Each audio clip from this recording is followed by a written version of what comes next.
दोस्तों, आज मैं आपके सामने एक प्रसंग लेकर आई हूँ। वो प्रसंग जो हम सब जानते हैं, वो किरदार जिसके बारे में हमने बहुत सुना है। दोस्तों, मैं बात कर रही हूँ महाभारत के समय की, और वो किरदार है अभिमन्यु।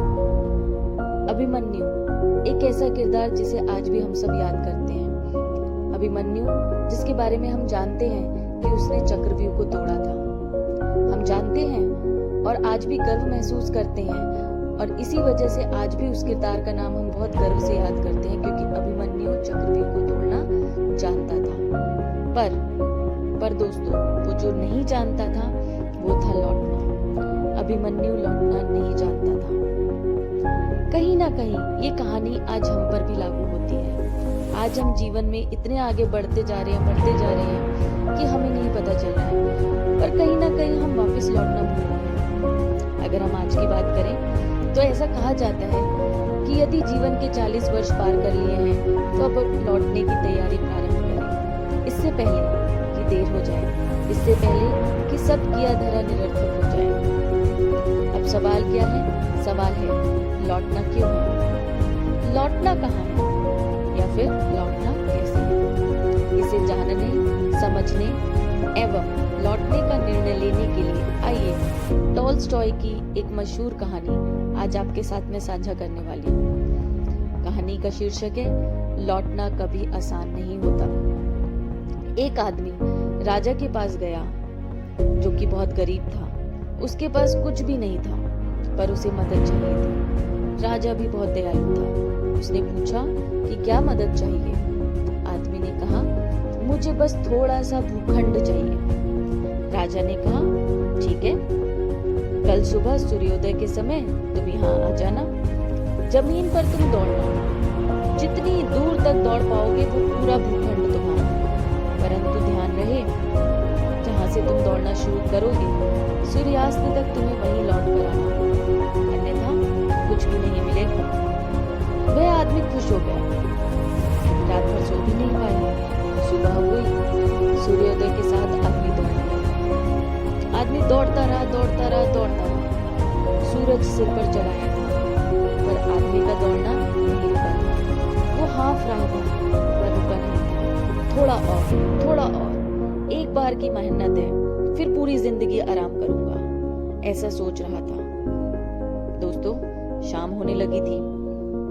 अब आदमी को याद आया लौटना भी है, नहीं तो फिर कुछ भी नहीं मिलेगा। उसने देखा वो काफी दूर चला आया था। अब उसे लौटना था, पर कैसे लौटता? सूरज पश्चिम की ओर मुड़ चुका था। आदमी ने पूरा दम लगाया। वो लौट सकता था, पर समय तेजी से बीत रहा था। थोड़ी ताकत और लगानी होगी। वो पूरी गति से दौड़ने लगा, पर अब दौड़ा नहीं जा रहा था। वो थक कर गिर गया। उसके प्राण वहीं निकल गए। राजा यह सब देख रहा था।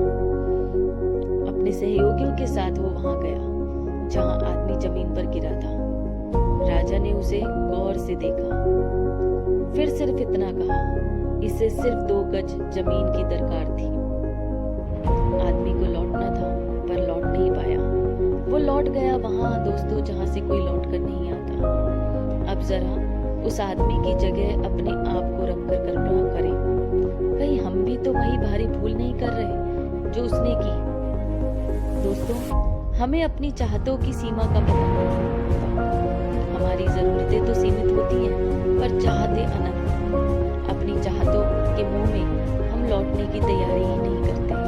जब करते हैं तो बहुत देर हो चुकी होती है, फिर हमारे पास कुछ भी नहीं बचता। अतः आज ही अपनी डायरी और पेन उठाएं और कुछ प्रश्न एवं उनके उत्तर अनिवार्य रूप से लिखें और उनके जवाब भी लिखें। पूछिए अपने आप से कि मैं जीवन की दौड़ में सम्मिलित हुआ हूँ। उस दौड़ में आज तक मैं कहाँ पहुंचा हूँ? आखिर मुझे जाना कहाँ है और कब तक पहुंचना है? इसी तरह अगर मैं दौड़ता रहा तो कहाँ और कब तक पहुंच पाऊंगा? आप सभी से विनम्र निवेदन है कि इन प्रश्नों के जवाब लिखित में अवश्य नोट कर लें। हम सबके जीवन को दिशा मिल जाए, हम सब लौटने की तैयारी कर पाए। हम सभी दौड़ रहे हैं, बिना ये समझे कि सूरज समय पर लौट जाता है। अभिमन्यु भी लौटना सब भी अभिमन्यु हैं। हम भी लौटना नहीं जानते। सच ये है कि जो लौटना जानते हैं वही जीना भी जानते हैं। पर लौटना इतना भी आसान नहीं होता। काश टॉल्स्टॉय की कहानी का वो पात्र समय से लौट पाता। हम सब लौट पाए। लौटने का विवेक, सामर्थ्य एवं निर्णय हम सबको मिले। सबका मंगलमय हो। इसी के साथ नमस्कार दोस्तों। फिर मिलेंगे आपके सामने एक छोटी सी कहानी लेकर। धन्यवाद।